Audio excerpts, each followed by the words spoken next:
Bonjour à tous et bienvenue sur cette capsule numéro 1 du chapitre sur la lumière. Dans cette capsule, nous allons nous intéresser à la notion d'obtention des couleurs ou de synthèse des couleurs. En effet, vous l'avez normalement vu en seconde, les couleurs sont associées à des longueurs d'onde et donc au domaine du visible. Et donc, on va aujourd'hui se poser la question pour deux cas particuliers, d'accord? Comment obtenir des lumières colorées, d'accord? Et comment expliquer qu'une lumière soit colorée, et comment expliquer et obtenir de la matière colorée, et expliquer pourquoi la matière a cette couleur et pas une autre. Alors, on va commencer par la première partie, c'est-à-dire la synthèse additive des couleurs qui va concerner la lumière. C'est très important de bien retenir ça. La synthèse additive, c'est un procédé qui permet d'obtenir une infinité de couleurs en superposant trois lumières colorées. Donc à retenir, lorsque vous avez des faisceaux de lumière qui sont superposés, on va obtenir d'autres couleurs par synthèse additive. D'accord? Et pour appliquer cette méthode, on n'a besoin que de trois couleurs qui sont le rouge, le bleu et le vert, qu'on appelle les couleurs primaires. Ici, je vous donne un petit exemple. Si on prend par exemple du rouge et du bleu et qu'on les met ensemble, on va obtenir une couleur qui s'appelle le magenta. D'accord? C'est une forme de violet. Ensuite, si on prend du rouge et du vert, on va obtenir du jaune, et du rouge et du vert et du bleu, on va obtenir ce qu'on appelle du cyan. Et vous voyez qu'au centre de notre figure chromatique, on observe que si on assemble les trois lumières colorées, le vert, le rouge et le bleu, on obtient une lumière blanche. D'accord? Maintenant, ici, vous seriez tenté de me dire, oui mais monsieur, il y a un truc que je ne comprends pas, vous nous dites qu'on peut faire une infinité de couleurs, moi je vois que vous avez créé 4 couleurs à partir des 3 couleurs existantes. Et je suis d'accord avec vous. Sauf qu'en plus de jouer sur les couleurs, on pourrait jouer sur la luminosité.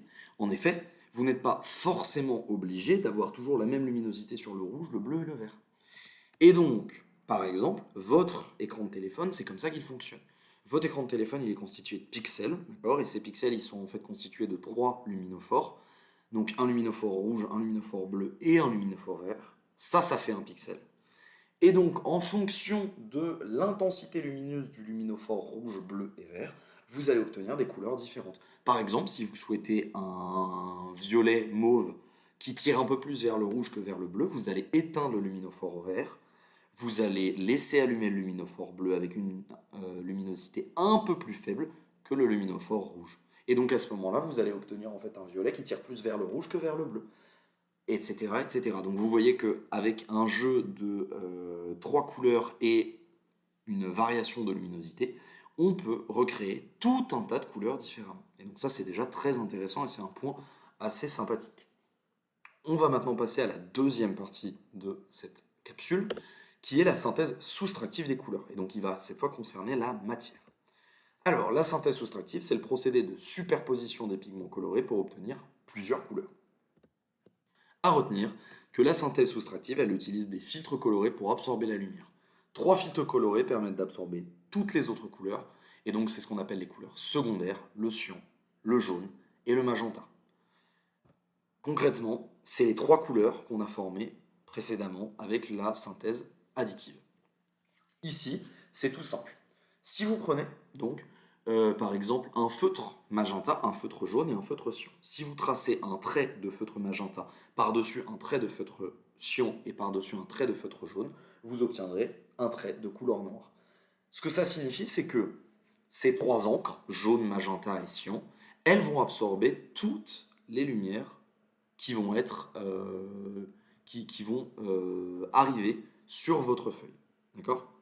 Si par contre vous ne superposez que le magenta et le jaune, la plupart des rayonnements vont être absorbés, mais pas les rayonnements rouges qui vont vous revenir à vos yeux.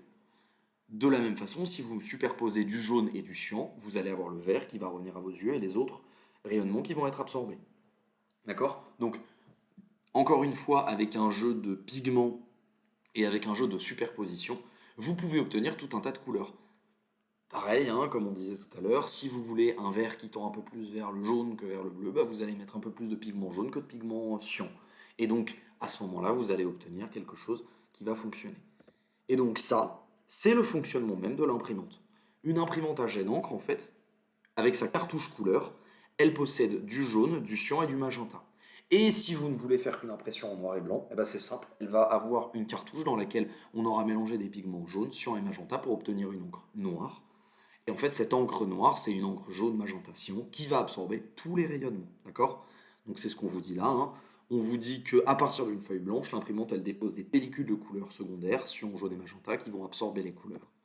Et donc si les trois couleurs secondaires sont déposées sur la feuille, alors toutes les couleurs sont absorbées, il ne reste aucune couleur apparente sur la feuille, le rendu donne l'impression du noir. J'espère que cette première capsule vidéo vous aura aidé à comprendre le phénomène de synthèse soustractive et additive. Je vous invite à regarder les autres capsules et à aller compléter votre cours.